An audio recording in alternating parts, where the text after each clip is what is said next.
Okay, wow. There I am. Well, hello. Hello. Hey, how are you? I am good. How are you? I'm good. You look good. Thank you. I'm going to get fussed at because I forgot my earrings. Oh my goodness. It's all right. Hold on for 1 second. Not a I problem. don't want to get fussed at.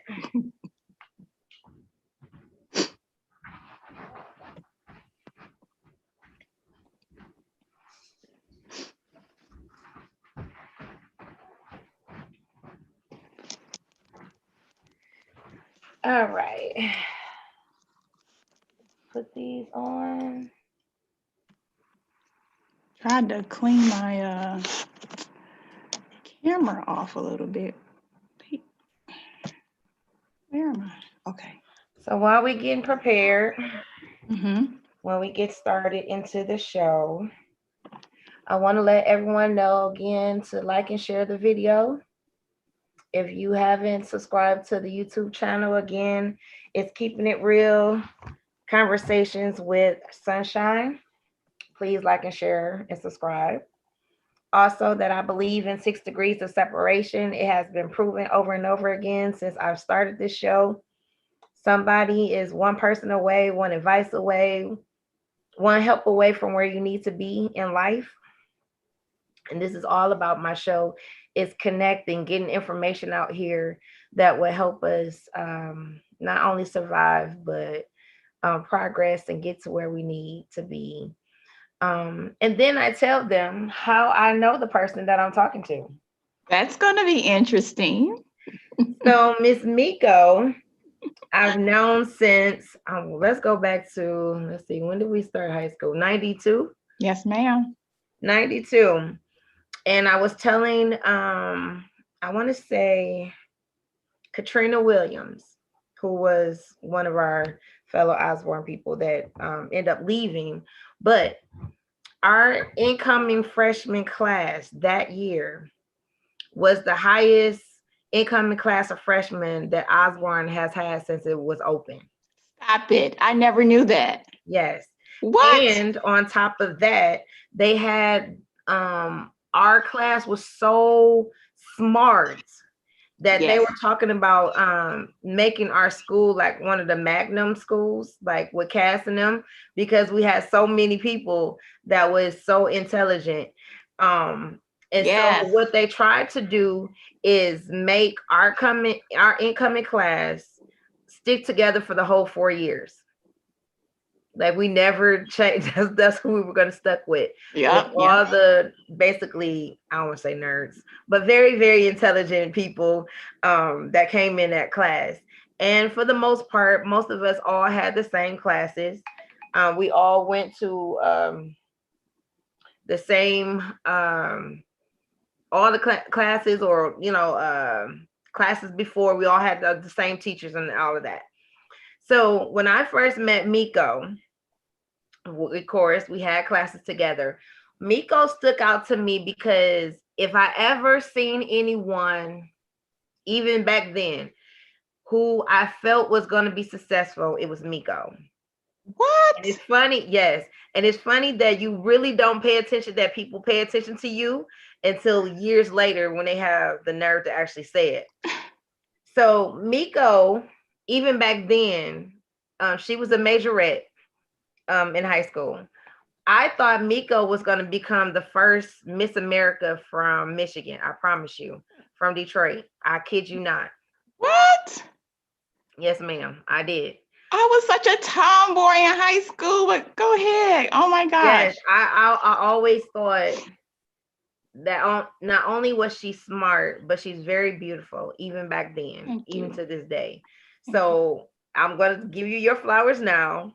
while we're talking. You're gonna make me Camila dong. Like, I never knew that people even paid attention to me because I was just so busy having fun with my friends and just doing what I like to do. And I was having a good time at Osborne because that was like the best years of my life, almost high school and college. I was just doing what I like to do, and never for once thought that someone was looking at me thinking, oh, she's going to be successful. I'm like, no, honey, I didn't know what I was doing. I was trying to make it through like everybody else.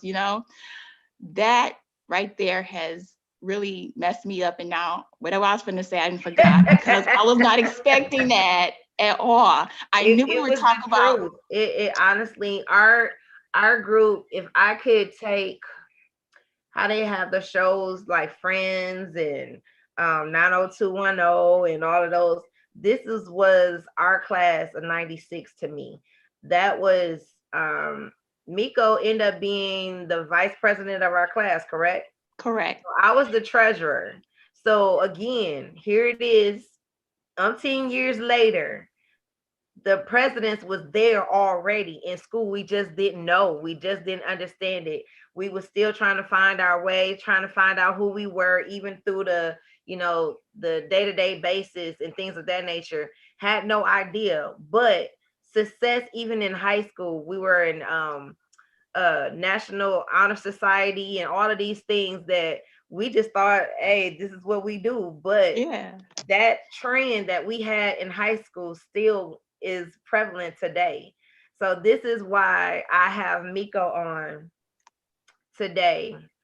And she has no, obviously, as you look at her face, she has no idea. No idea she was going to say that at all. At all. I was like, oh, that's my girl Sunshine. Yeah, I know her from high school. She's on the, no, she was a class treasurer. I was the vice president. So I'm like, yeah, we can chop it up. No problem. Had no idea that that's what you were thinking in high school, because I was just like, I'm here to have a good time and just graduate on time. And that was it, I was looking at some of the quotes that you have placed on Facebook, and I love social media. I really do. You could tell where people are mentally. You could tell where they are successfully, and the things that you have posted is what caught my attention. Has caught my attention. A lot of the quotes, a lot of the books you read, a lot of the things and accolades that have been presented to you. This is why social media has been awesome for me to actually see who I want to talk to next, who's doing something worth the world seeing and knowing who you are. This is why you're here today.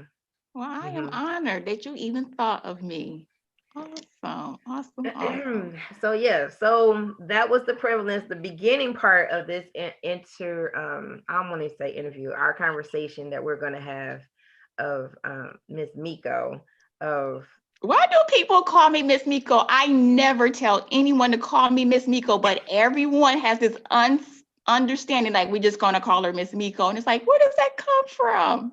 I have no idea. It's just it goes beyond your last name. It's like that's the name that people will eventually get to hear and see on a regular basis. I don't know if you're gonna have a show. I don't know what you're gonna do in life, but besides what you're doing now, I don't see Meiko Bragg. I don't see that. I see Ms. Meiko. Like that, like we have Tyra Banks. Nobody just says that is Tyra. Yeah. Or that's how I feel Meiko is. Like that's the name, that's the brand right there. Just Meiko, period. Wow. So, ma'am. Yes. Let's start with high school. Yes. So in high school, when you first came into Osborne, Laura F. Osborne, what were your plans in life? I'm very interested to know. So when I got to Osborne, I thought I was going to be either a and this is so funny how you pick careers that don't have anything to do with each other, but you're like, I'm either going to do this or that. I was going to do computer science engineering, or I was going to be a doctor because I was just into the sciences. They came easy to me and I enjoyed it.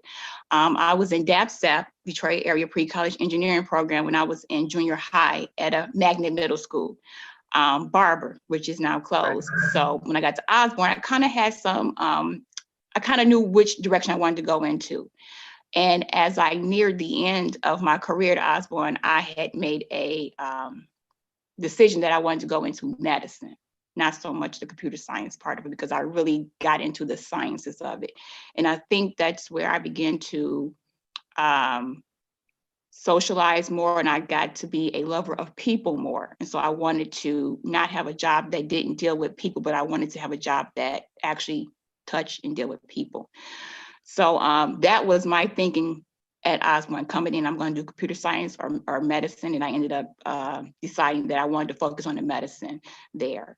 I did so much at Osborne as far as different sports and things, you know, just to see, well, maybe I'll go into this, maybe I'll go into that. You know, I ran cross country, I was on track, I was a majorette, and I was a pom-pom girl. Remember, we had the pom-pom squad for a quick second there. And so being a part of those after school activities, extracurricular activities, helped me so much to deal with people. It taught me teamwork. It taught me perseverance. It taught me how to get inside my own head and how to push myself and to set goals for myself and to achieve them. I don't think I would be the person I am today if I wasn't involved in all those after school activities, because it was constantly building me up and molding me into the person that I am today. Just learning to work together, learning your own strength, learning how to balance schoolwork and your after school activities. That's a life skill you're going to need, you know, because life ain't gonna be like, oh, you got to work. Okay, so we're going to wait to bring this problem because you got to work right now. You got to learn how to multitask. And I learned those skills in high school. I remember when I wanted to get a job, I think I was, I feel like I was 16, 17, maybe it was like junior year. And I wanted to get co-op because I wanted a job, right? So I tell my mom, like, Mom, I think I want to get a job and work. And she's like, oh no, because we cannot have your grades falling, you know, because they didn't play about them grades back then. And so I was like, Mom, please. She's like, you're already doing this stuff after school. Now you want to work. It's going to be too much. No. So I talked her into it. I said, Mom, it's co-op is through the school and da, da, da, da, da. And so she said, okay, if your grades drop, I'm going to make you stop working. And I was just like, oh no, you can't take my money from me. Right. So I need that. So it's so funny that I got a job at Sears at Oakland Mall with co-op, and my grades actually went up. And we just didn't understand it. And I think ever since I had started working at Sears, I never brought home a 3.5 or less. And I don't know how I was able to do that and still have my after school activities. But I guess after years and years of doing that, you learn how to balance things. And that was something that I needed when I went to college. Yeah. So it's conditioning, actually. And a lot of stuff that it's funny you brought up DAPSAP, because that was the same thing that I thought I was going to do. I was in DAPSAP since middle school, going through high school, and I was going to go to computer engineering. Okay. Now we went to rival schools. I'm going to say that. Go ahead. You went to State, and I went to U of M. Me and Jamila went to U of M. Yes, y'all did. We my first semester in a computer engineering class. I'm not even into the major yet, just the prerequisites of math.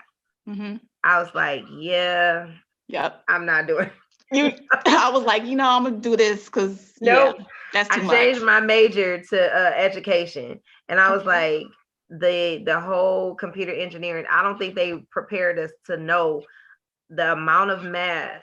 It's not just science, the amount of math that you would need to know for computer engineering or computer science.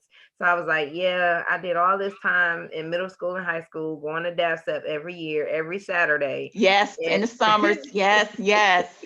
I did not go through with it, but it was conditioning even from middle school that we basically was in school 6 days a week because DAPSAT was on Saturday. Yes, And it was so at U of M. I want to say Dearborn is where I went I for my went a couple of classes. different ones. I went to Lawrence Tech a couple of times. Okay. And I went to U of M a couple of times. So that was my whole, Saturday thing. So again, I can not stress enough, even in our preteens or in our early 20s, we think we know what we're gonna do. We think we know who we are. Have no clue. 1 month I might like romaine noodles, and 3 months later I don't want to eat them no more. That's right. So this is the same thing that Meiko is telling us. We sometimes the end result, sometimes we have no idea some of the turns and yellow light and red, green lights we had to go through to get to where we are now. So continue with your days at that school. You know what? You be nice. Be nice. So when I get to college, I went to Michigan State, as Sunshine said, and I was in the Lyman Briggs program. This is what I had to deal with, okay? Because the class president was U of M too, so I'm sticking out like a sore thumb, right? Right. I'm gonna hold it down. So I get to state, and I'm in the Lyman Briggs program, which is pre-med, right? Because I thought I wanted to be a doctor. That's what I want to do. And like you say, I got in those classes, and I was like, and I got to thinking differently because I'm older, right? I go, well, if I continue this and I actually become a physician, they're going to be long nights. They're going to be all-nighters. And I'm like, I'm a woman. So if I have kids, I'm mama. Mama can't not be there. I started to think that I don't think I really want to go into that because I don't want to spend that much time away from my family. So that was another reason why I was like, yeah, as you get older, you get a little wiser. And it's like, no, I really don't want to do that. I kind of want a job where it's kind of standard hours, or I can kind of make my own hours. But with that, you're on call. You're there when they need you. And I don't want to be that mom. I didn't want to be that mom that wasn't there. So that was another reason that deterred me. I ended up majoring in, I ended up getting the interdisciplinary in health studies. And that is a degree where it takes 5 majors and they pull the most important parts from all 5 majors and they make a whole new degree so that you can do a lot of things with your degree. The focus of my degree was psychology. So I remember it was like anthropology, sociology, psychology, economics, and there was another one that I can't remember. And they take the psychological aspect of all 5 of those majors. And that became my degree. And with that, I could have done public speaking. You can go into the healthcare field. You do a lot with that. And that's what really attracted me to that, because I can kind of determine what I want to do with my degree. So yeah, I had a, oh my gosh, Michigan State really groomed me for what I was going to do. Like you said, when we're young, we don't really know what we want to do. And like in high school, I never considered myself a leader because it was just stuff that I wanted to do because it was fun, like class vice president. I was also vice president of the National Honor Society. I don't know if you remember that or not. And I'm just doing these things because they're fun, right? Not even thinking of myself as a leader when in fact I already was. I just didn't know it yet. So I get to college and I find my people and I join these organizations and I'm just having a ball, making connections and enjoying myself. I get out of there, we're done with college and life begins. It was, for me, it was a difficult transition from college life to the real world. And I think it was only difficult for me because of the time that we graduated. We graduated in like 2001, and it was a lot. And I moved back to the city when I graduated because I wanted to spend some time with my mom because my mom was older. And I was like, I don't want to just get my degree and run off and leave. And then I regret not spending time with her years later. So I came back to the city, and back then things were not good here. They were not good here. So it was a tough transition for me from the university to regular life. So you live a little life, you live and you learn. And the thing that sparked me to blossom into who I am now, there was an event that happened with me back in like 2017, so after I had my son. Um, um, me and his father went our separate ways, and I had known him since I was like 25. So at this point, probably like 37, 38, a little over 10 years. It's a long time to be with somebody, to know somebody. So when we went our separate ways, it was like, okay, this was the first time in my adult life where I really was like, it's just me, and I don't have to cater to anybody. I'm not in a relationship with anyone. I'm not I'm not doing anything. I'm going to focus on myself. And I took like 2 years to just focus on me and to get myself together. And in those 2 years, I actually learned who I was.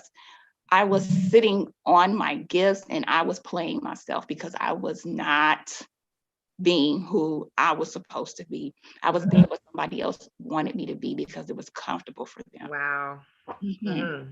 Mm-hmm. But that's okay. You live and you learn. And at the end of the day, it's up to you to choose you. Mm-hmm. You always got to choose you.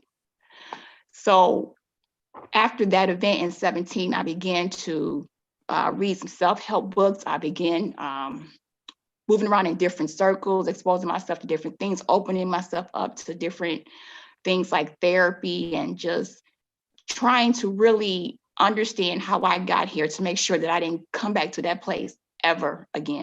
Right. Ever again. And in doing that, I connected back up with some friends from college. When I was at Michigan State, excuse me, I am getting parched, sorry. When I was at Michigan State, I joined an organization called Iota Sweethearts. They were Iota Sweethearts then. And when I graduated from college, I kind of left all that alone because I was trying to transition into the real world. Well, I kind of came back to them back in, I want to say 17 or so, 16, 17, just to kind of see what was going on. And when I came back around and became involved with the organization again, that's when things really took off. I connected back with my sisters that I hadn't seen for years. People had a lot of things going on, and they were like, come on, Meiko, get it together, get your stuff together, girl, come on, we'll help you, this and that. And I found my tribe. And when I say they hold me accountable, they hold me accountable. They're like, no, we're not doing this. Like, we're not doing this today, Meiko. You have to pull it together. You have to do what you're supposed to do so that other people can be blessed. Because if you don't do what you're supposed to do, the people that are counting on you are not going to get what they need. And it's not about you. It's about what you're supposed to do. Right. They're like, God gave it to you, Meiko, because he knew you would do it. You can handle it. So you have to do it. And I've always felt like I had to be the voice for people who didn't have a voice. It's funny because some of the people that I work with now, it's funny, they call me spicy. And I'm like, I'm not spicy. I'm just not the one. Right. So, it's like I always feel like I have to, if something's not right, I'm going to say something because enough is enough. We've been quiet long enough. And at this point in my life, I'm very confident in who I am. I know what I'm capable of, and I'm not really concerned with who's there and who's not there. I'm concerned with what's right and what's not right, because I know if I stay in that light, what I need will come to me. So I'm not concerned with chasing and running behind people, because that's not it. You need to do what you need to do, and then the people will be attracted to you as long as you stay in your light. Right. And you said the organization was? Iota. It's called Iota Sweethearts Incorporated now because they have since become incorporated, and they are affiliated with Iota Phi Theta Fraternity Incorporated. Why did I don't know. Why did I think? I don't know why I thought you was in another sorority or something. Why did I am an Eastern Star. Are you thinking of that? No. I don't know why I thought you was an AKA, actually. I don't know why I thought that. I have no idea. But I'm glad. So what exactly do you do on a regular basis? I'm like, where do I start so that it just makes sense? I do a lot of meditation. I do a lot of reflection because I have worked so hard to get myself in this space that I'm in mentally, that I refuse to let anyone and anything take me back to when I didn't know any better, because I know better now. So I know that I have to constantly make sure that I am keeping my mind clear and I'm focusing on what I need to be focusing on. And it's a challenge because outside influences like to pull your attention for what they want your attention for. And um, it's a balancing act. You know, I have my son now, Preston, who's 5, he'll be 6 soon. And, you know, these babies at home getting homeschooled. So that right there is something that is a challenge. I didn't sign up for that. I'm still working full time. I'm homeschooling. I still have my organizations that I have my obligations to. And I have my Golden Pearl Girls, which is my business brand that I'm starting. I started that when I started working on writing my book, which is not out yet because I have not finished it, and I take accountability for that. But I started Golden Pearl Girls when I started writing my book, and also after that event in 17, because it kind of was like therapy for me. It was a thing of I can share what I've been through so that you don't go through that too, or you know that even though you may go through something bad like that, you can always come out and you can persevere. You can go on and still have a good life.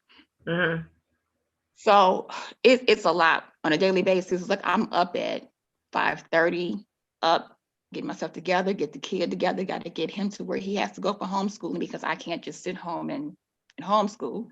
I'm working 8+ hours a day, get home. There's homework. You got to feed him homework, get him a bath, get him in the bed. And then after all that, I have this much time to do the things I need for myself. You know, I don't need to tell nobody that, you know how that goes. So it's a lot on a daily basis, a lot of juggling, trying to get the things that are most important done first without neglecting the things that you have obligated yourself to. The good thing is that on the weekends, my son goes with his dad. So I have my weekends to kind of get caught up. But at the same time, you're trying to balance rest, because just constantly working, that's not good either.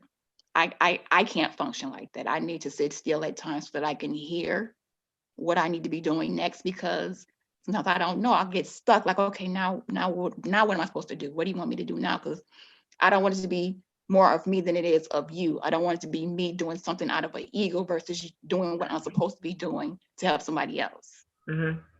So it's a lot on a regular basis. It's a lot. With COVID, things have slowed down some, which I'm grateful for, but it's a lot. It's a lot on a regular basis. It's a lot. I think this platform, I actually saw something today which kind of blessed my soul. Another fellow high school person from Osborne. She graduated in 95. Her name is Kelly Baines, and she was supposed to be on the Channel 4 this morning on the Today Show. Okay. So Kelly was a year before us, but Kelly was a leader from the day I met her. Kelly played basketball. Kelly played softball. I really, really got to know Kelly in softball more than basketball. She was a captain then. And when I say this girl could probably outplay some of the guys when it came to baseball, softball, she wasn't no joke. All right now. And she made sure that her team wasn't no joke.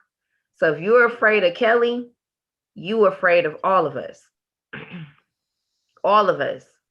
So the point was, I'm so grateful that God gave me this platform to be able to connect, and for other people to see people like us that came from East Side, came from Detroit, came from, all of these things that the world, deems as bad or you can't come out of. Yes, you can. It's all mental thing. It's all, like I'm just because I grew up on the east side of Detroit don't mean I'm gonna act like I came from the east side of Detroit. Understood? Well, if I have to, I will remind you, but I don't like to do that, but I will. Right, exactly. Don't come for me or you're gonna be in trouble. So You, it's like God put us in a atmosphere. We were born at the time that we were born. We were born to the people that we were born to, and in the neighborhood that we were born to. So when you take us and put us in colleges, let me say that one more time, in universities that we ain't supposed to be at. Come on, let me say that one more time. all right now. Colleges and universities that we, not only Black, not only female, not supposed to be in and be successful in it. Here it is. You're looking at two people that came from Laura F. Osborne, the class of 96, here being successful and telling you, yes, it's not easy, but it can be done. When I see Meiko, I sometimes, even though she does not act as beautiful and intelligent as she is, as the world has taken a Cicely Tyson, this is what she reminds me of. A Cicely Tyson, yes, I said, Oh a my. Cicely Tyson put her, not only did she choose the perfect roles that depicted women of color, you never seen her in nothing that was beneath her as a person, even though it was acting. Understand this. She had some bad upbringing. She told you. I seen an interview the other day where she was talking to Steve Harvey, and she said he asked her, how did it feel, or what reward was the best one to you? And she said, coming from the slums to the White House, where Obama put a medal of honor around her neck, that probably was the best one for her. So we honor Cicely Tyson. We honor people of that nature. And to this point, when I look at Meiko, I say she's a younger version of a Cicely Tyson in our era, even though she's not on a platform yet of the acting or the accolades or someone seeing her. But I can guarantee, because I'm a seer, I can see your face on billboards. I can see somebody coming to you and say, you know, what knowledge do you have to give to me? Because it's in you. It's in you. God's not going to give you a book to write and there's nothing that you have to say. So when we take some things lightly, or it's just me, it's just, no, it's not just you. It's something that has to be told to the world. Where this platform is all going, I have no idea. I have no idea. All I know is I'm being obedient on who he's asking to come on when it's time to come. So it could have been in another way, like, nah, I don't have nothing to say. Now I have some people who I've asked and they'd be like, no, not me. It's a reason. God is calling your name for a reason. For a And reason. you know what's so funny is that this is actually the first live that I've done, because I really wasn't into doing that, you know. And when you asked me, I was like, you know what? I'm going to say yes, even though I'm a little uncomfortable with it. I'm going to say yes because it's time to grow. And I thought I would be like nervous, or what am I going to say? It's just like sitting here talking, like you say, having a conversation. And I also was thinking like, well, maybe it's time for us to take it to the next level. It's time for you to get comfortable with doing things like this, because this is what's going to be required of you. And it's so funny that you would say that. And you saw how I got quiet, because I'm like, Lord, I hear you. But, you know, sometimes you get a little nervous because it's a lot that is being required of you. And I always ask God, like, why me? Like, I did nothing special, nothing, you know, in my opinion, different growing up. I did the same thing all the kids in the neighborhood did. You know what I mean? And where I came from, I was probably the only kid on my block to go to college, to graduate, I would say. So that was different. They didn't see that all the time. And I don't know who I thought I was that I could go do that, but I did. I made that up and did it. Right. And it's so funny. I have a nephew that's graduating from Harvard this spring from law school, and having a conversation with him, I was talking to him, and he was like, well, when I was little, I didn't know what my auntie was doing. I just knew she was at Michigan State and that she was going to school to be a doctor. And I didn't even know that he was looking at me like that at that time, because he was maybe 3 or 4, maybe 4 or 5, because he was old enough to know what was going on. So he's like 4 or 5 when I went away. So he was old enough by the time I came back to know what was going on. And he was like, I just knew I just wanted to, my auntie was in college and I was going to go to college. And you don't even know the impact you have on other people when you just do what you're told to do. Now, I just went to Michigan. I just went to Michigan State. Our brains cannot sometimes take, or if we knew everything, we would talk ourselves out of it. I believe like that. You said, why me? Why? Okay, the question should be, why not you? Camille, you know where we come from. We come from humble beginnings, and we don't see what we're doing every day. And I'm just like, my childhood was good, but trust me, I had my challenges. Right. And I'm just like, me, like people actually see me. I felt invisible for a while. And it was like, people actually see me, I'm just doing what I need to do to make it through the day. But to the next person, it was inspiring to them. And I was like, wait a minute, maybe I don't have it so bad, or maybe I don't have a reason to feel that way. Maybe I should focus on how I can help other people, even with what I consider to be my little bit of experience. How can you have somebody else to lift them up a little bit? Right.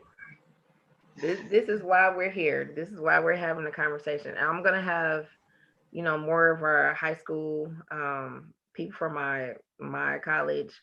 And when God gave me this platform, he told me to start with people already in my circle.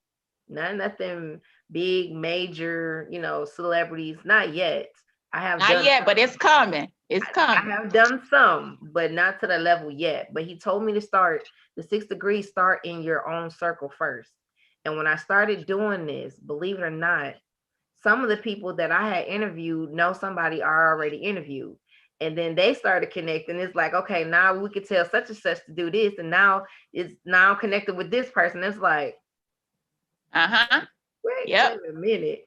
And so it's unfolding before our eyes, just like with you. Once you take that first step, that initial step, God got everything else. We got to get out of our own self, out of our own mind, trying to figure out and discredit ourselves. It's a reason why he gave it to us. It's a reason why he gave it to you. It's a reason why he showed me you in high school. That messed me up. I'm serious. I was like, nah, I wasn't doing all that in high school, but she saw that, like, really? What? Wow, you just never know. You never know. I didn't know how some people saw me in high school, and I thought I was invisible. I wasn't not in the in crowd. All I was caring about is, my mom shopped at Target, my mom shopped at Kmart, my mom shopped at, the low end or whatever. It wasn't. Oh my God. I'm so sorry. You okay? I don't know what that was. Okay. She shopped at the low end. Long as my clothes was not holy and they were clean, I didn't care. So people was like, I thought you shopped at, the mall. And I'm like, no, I never stepped foot in malls. No. And how you carried yourself in high school, I thought you had it all together. Like, if you only knew. It's so funny, because when I had talked to someone else from high school, a gentleman, and he was like, what did he say? He said, I didn't know you had a job in high school. I thought your parents was just spoiling you. And I was like, no, I had a job. I was working and doing all that. And he was like, but you was fresh all the time. I was like, I wouldn't say all that. I just was making sure I wasn't looking embarrassing. But that's how can I have it all together?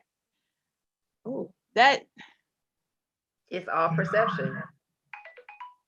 It's all, everything is all perception. And even though we thought, I would say, the little of ourselves, We some of the did. things that I look back at now, the training that I got in church, speaking in front of people, doing plays and things of that nature, I did not know that that would come into about in when we had to stand up in front of class and do speeches, or when we had to do depositions in front of people in college. I did not know all of that. So no, I'm not afraid of people. No, I get up in every Sunday or whatever and I sing in front of people and I'm not afraid.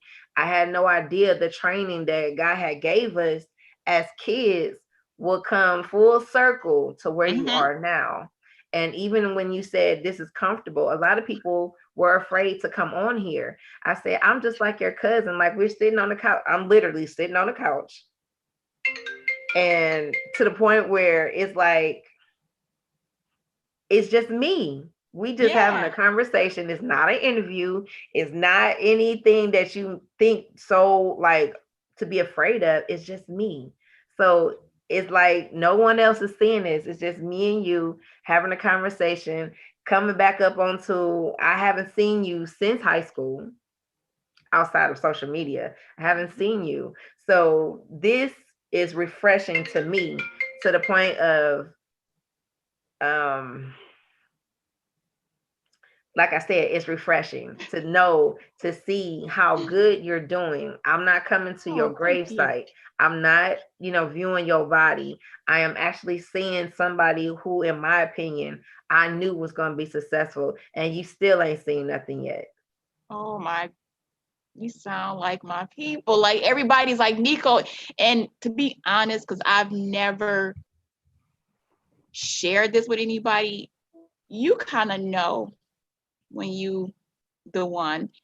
And when I was younger, it was always a fear of success with me because it was like I had never seen success. So it was like, well, what does that mean? What is that? Well, once how am I supposed to act? Well, how does that look? And you can only run from who you are for so long before you realize, like, this is what's going to be. We can either do this the hard way or we can do this the easy way. Right. And I decided, like, okay, Meiko, well, okay, that's not a good enough excuse to not do what you're supposed to do just because you're afraid, because people do things afraid all the time. So that's not an excuse. You don't get to, and that's why I'm here talking to you now, because I'm like, that's not a good enough excuse. That doesn't work. So I just don't know what to say. I'm just like, I really didn't think people thought of me in that way in high school, because I wasn't like in that in crowd like that. I just kind of did my own thing, things that made me happy. Me and my friends was good, then the world was good, The crazy thing is, the ones we thought were in the in crowd was the most miserable ones. That part. And That I didn't part. know that until years later. Like, the ones who we thought had it together, no, they were far from it. They wanted to reach out to us, but didn't know how to. Because What? yes, yes. I'm like, wait. How, Sway? How? They How? wanted to be cool and with us, with our crowd, but they wasn't sure what other people were going to think about them. So they chose to be, I don't want to say not standoffish, but keep it cool. But Yeah. really on the inside, and I find out years later, they were digging you. Yeah, they were like, man, we was watching you, like, wait, huh? No, I used to come in the cafeteria. Y'all little crew would be on this side, and the other ones would be, you know what I'm saying? And y'all, what? They be like, y'all just don't understand. We wanted to, be on that side too. But because of, the standard of where you put yourself, I'm gonna say that it was never gonna be until years later. And they be like, man, now that, most of them are grown, most of them have a family. Most of them are married, not married, whatever the case may be. When we put ourselves out here on social media, they're watching. They're Absolutely. rooting us on. They're You have no idea how many people are actually rooting for your success. That people have been around you for years. And it's like I knew, just like I knew about you, that you was gonna be successful. Oh yeah, Camila, because in high school you were very smart, and didn't nobody play with you because didn't nobody want to get beat up. Okay, let's just put that out there. Didn't nobody want them hands, them paws put on them. So you don't play with Camila like that. You ask her a question about this and you leave it at that. Let her help you with your work and you leave it at that because you didn't want them paws. And you were an athlete, so you know how that went. You know, they didn't want them that smoke. They didn't want that. you know? So yeah, I could see people wanting to reach out but not knowing how to approach, you know. That's I right. could see that. Well, you come here, I'm being honest. Didn't Yes, nobody I was play with bad you. back then. Nobody play I with think it you. was more so fear too. Like I didn't want to be hurt. You know, you watch so many movies of what high school is gonna be like Mhm. that you don't want that to be your story. So Right. it's like, look, I'm put this tough act on. I wish you would, or I'm gonna make an example out of you, and I don't care if you was a male or a female. I will still get you together. So Yes, I she would. never Yes, had she any would. I didn't have any no confrontations in high school. I didn't. And Of the only course not. We time didn't want to get beat up. No. no, and the only time I almost had one is when my brother came in his freshman year and they were trying to do freshman Friday and Oh. they didn't know that was my brother. Oh. But see, by this time, by the end of the day, you know, everything comes through the hallways. I had the whole football team with me, the basketball team, and I let them know this is my brother, and I wish you Mhm. would. And so my brother ended up playing football. So it was like, yeah, y'all don't want to mess with him either. So Nope, don't do that one. yeah, so you know, I was back then, I was the one, like you said, who didn't I was the helper to the ones who didn't have voices. So I don't know why people want to mess with, you know, the intelligent ones. Yeah. I was always in the hallway, you know, making sure don't mess with this one because that's my friend, Yep. or we're gonna have some issues. And so with us being athletes and things of that nature, you know, we all stuck together. So Absolutely. anybody that mess with an athlete or athlete's friend is going to be in trouble. So I didn't have any problems. That perception, I'm telling you, I was soft as butter, but they didn't know that. No, we didn't. No, we didn't. No, we did. We brought whatever you was selling. We was like, oh, okay, got it. No, and I mean it was so funny. Even with going to education, people would come and ask me about their homework, or like say you had a class with Mr. Marshall early that morning, like with test time, we'd come back at lunchtime, like what was on the test, so we Yep. all make sure that we passed. It was Yep. those days I really miss. Like high school was so much fun to me, even Oh though my, yes, those yes, moments of yes. the unknown, but it was Hmm. still like I'm here. I'm really in high school, just like the college. Hmm. I was telling somebody the other day when I really got to know myself was at U of M when they allowed the Ku Klux Klan to walk down our diag street, and history hit me in the face. Now you know how Mr. Marshall was, and I don't know if you knew Mr. Aswa Issa was my uncle or is my uncle. I did not know that. Yes, that's my uncle. So how they were passionate about African American history, how they were about history in general. You And had Mr. Marshall too? yeah, I had Marshall too. What did he say the first day of class? Because I remember it vividly what he told us. You think you know history? You don't know anything about history. And I was like, where's the door? Because this Right. is And too I want much. to, if I can find him, if I can talk to my uncle on here, I would love to hear their opinion about how history has really changed it since, they were taught. And when the Ku Klux Klan came right before my eyes, I said to myself, they wasn't lying.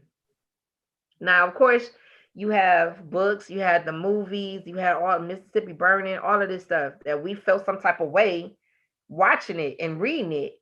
And here it is right in front of my face in 1996 with the sheets, the shotguns, and everything, allowed to do this. And at this point, we walking around. I think I saw every Black person, every Mexican, whatever, every minority came out that day and was like, we about to burn the University of Michigan, Ann Arbor down to the ground. And one of the people from one of the fraternities was like, we're better than this. Learn from our history. Let them walk. We all kumbaya, hugged each other, and said from that point on that the enemy has showed itself in front of us. You know what gang you playing now. Exactly. So now, from now on, and notice who was with them and everything. Don't you walk around this campus by yourself.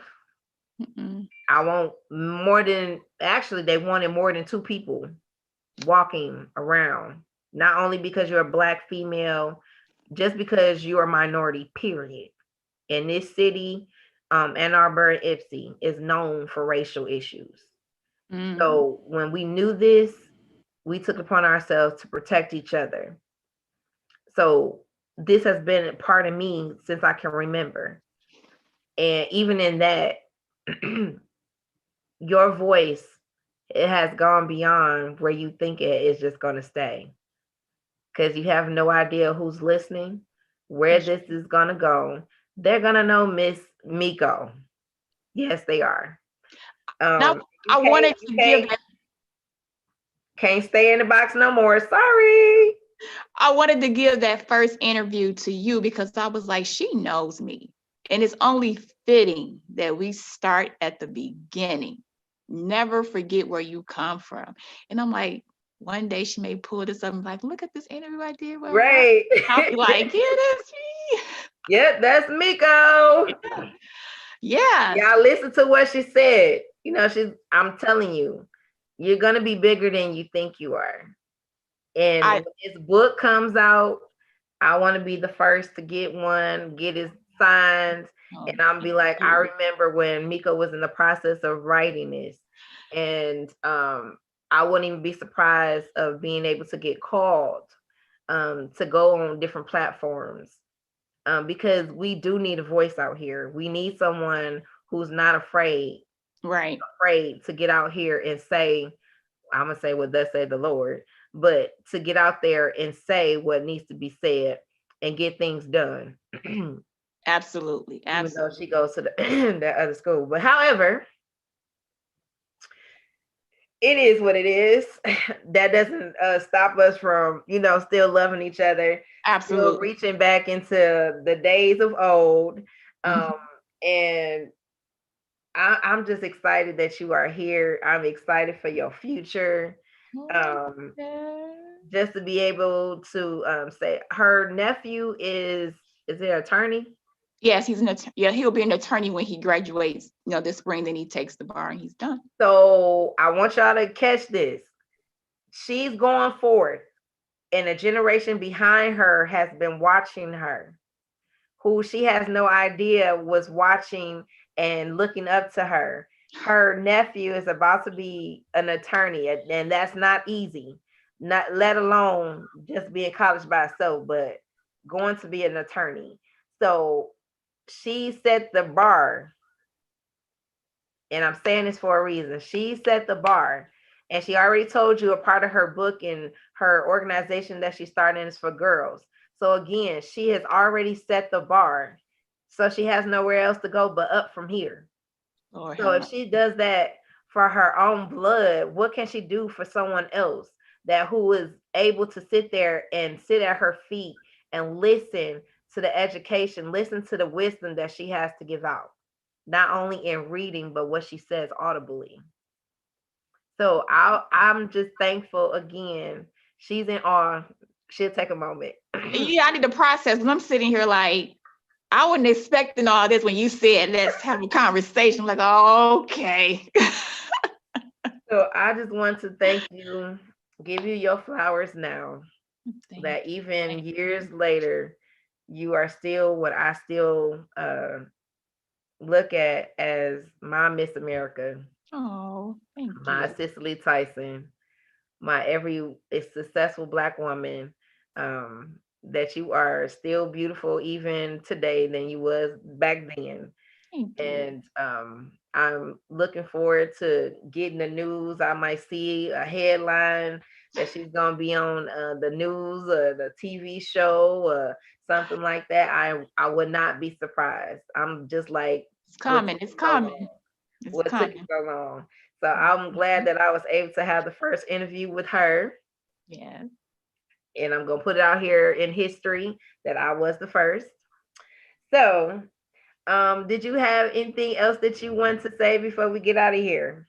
I do. I want to let people know that in order for your life to change, you have to change. It has to start with you. And it's not something that you need to discuss with people because you don't need to have a roundtable discussion. It's something that starts within you. You have to change your choices. You have to change probably your behavior. You have to change the people that you hang around. It all starts with you.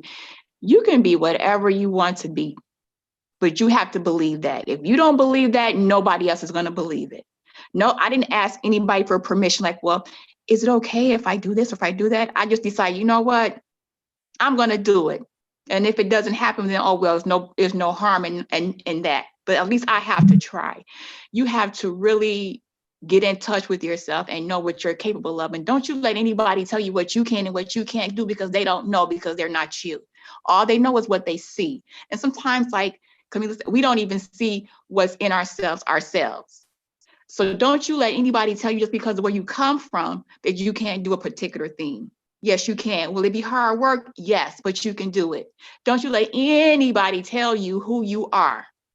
Nobody. And always choose yourself. You always come first. You cannot pour from an empty cup. You always have to choose yourself first. If you're not taken care of first, you can't do anything for anybody else. And protect your peace. It's okay to say, no, I don't want to go there. It's okay to say, no, you can't come over here. It's okay to say, no, I just want to be alone. Stop being around people all the time. Get somewhere, sit down, be still so that you can hear, so that you can know what you're supposed to be doing. And that's what I want to leave with people. Believe in yourself. Don't you let anybody tell you what you can, what you can't do. You do whatever you want to do. Whatever you want to work hard for is what you can have. And you can always, it's always a way to win the game, if you know what I mean. Absolutely. Mm-hmm. So say your organization again that you started and the one that you're a part of. Okay, well, I started Golden Pearl Girls, and you can follow them on Instagram or Facebook.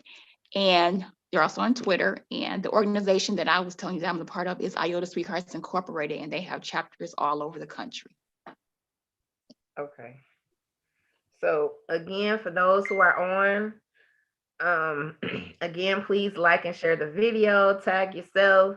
If you haven't been to the YouTube channel, again, it is Keeping It Real Conversations with Sunshine. Please go back and listen to the other conversations I've had. Again, like and share and subscribe to that. Again, thank you, Meiko, for taking the time out for having this great conversation, us laughing and enjoying each other. Eventually, when all of this is over, we're gonna definitely have to get together. Yes. And go forth and have a good time. Like I said, I haven't seen you in person since we graduated, June 6th, 1996. Okay. Yeah. Which is the best time of my life. But however, I am gonna let you go. Again, thank you again. And I will talk to you soon. All right. Talk to you later. All right. Bye.